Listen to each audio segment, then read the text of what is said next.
Hello, my name is James Spiro and this is CTech's Out of the Bubble series. I'm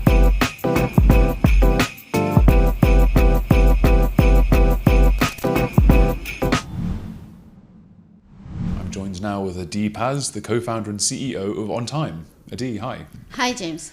Thank you for taking the time. Talk to me a bit about what OnTime does exactly and how the venture came about. Okay, so OnTime is an AI-based social delivery network. It's a mobile platform enabling neighbors to shop and pick up for one another.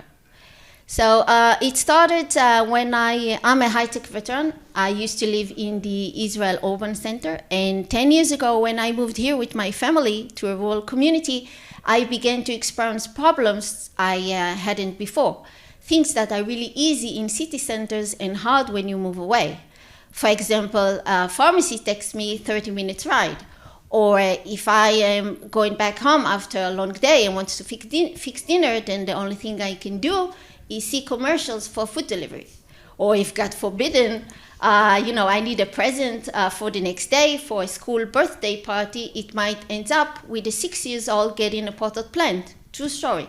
Because there's nothing here within a 15 minutes ride, and same day is not feasible.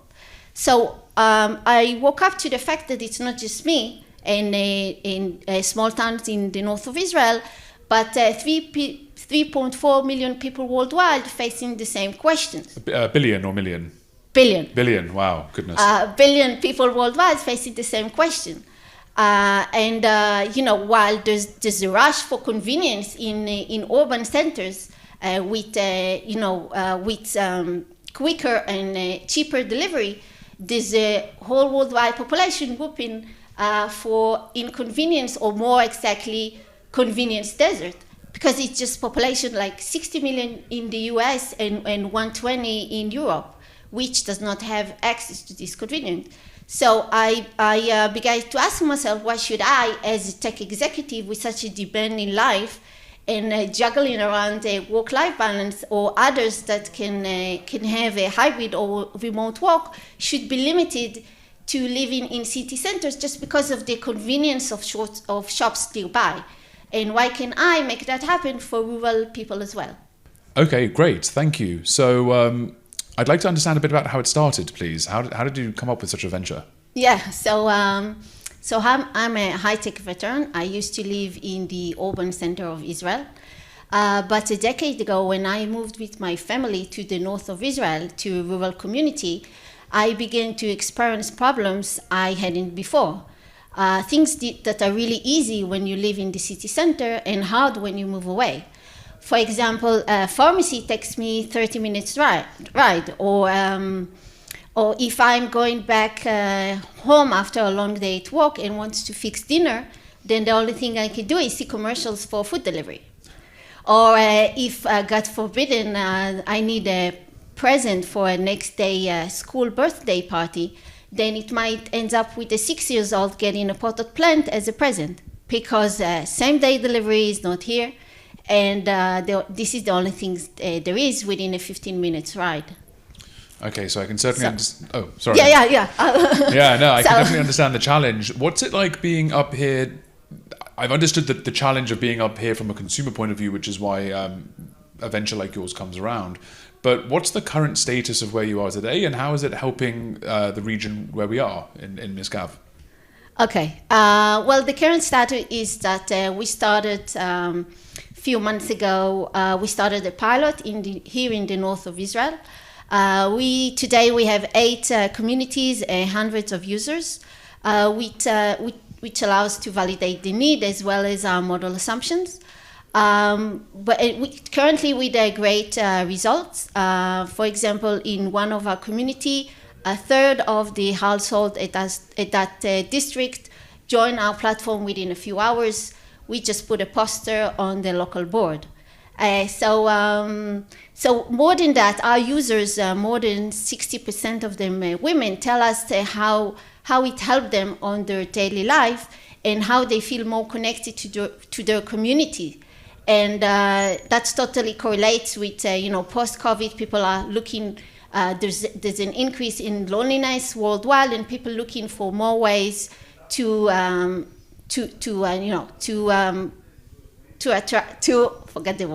to connect with their local neighbors.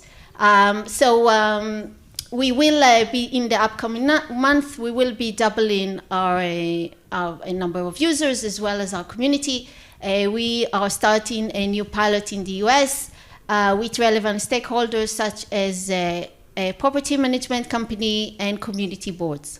Okay, that sounds great. And it sounds like a great thing to come out of this lonely pandemic you just mentioned.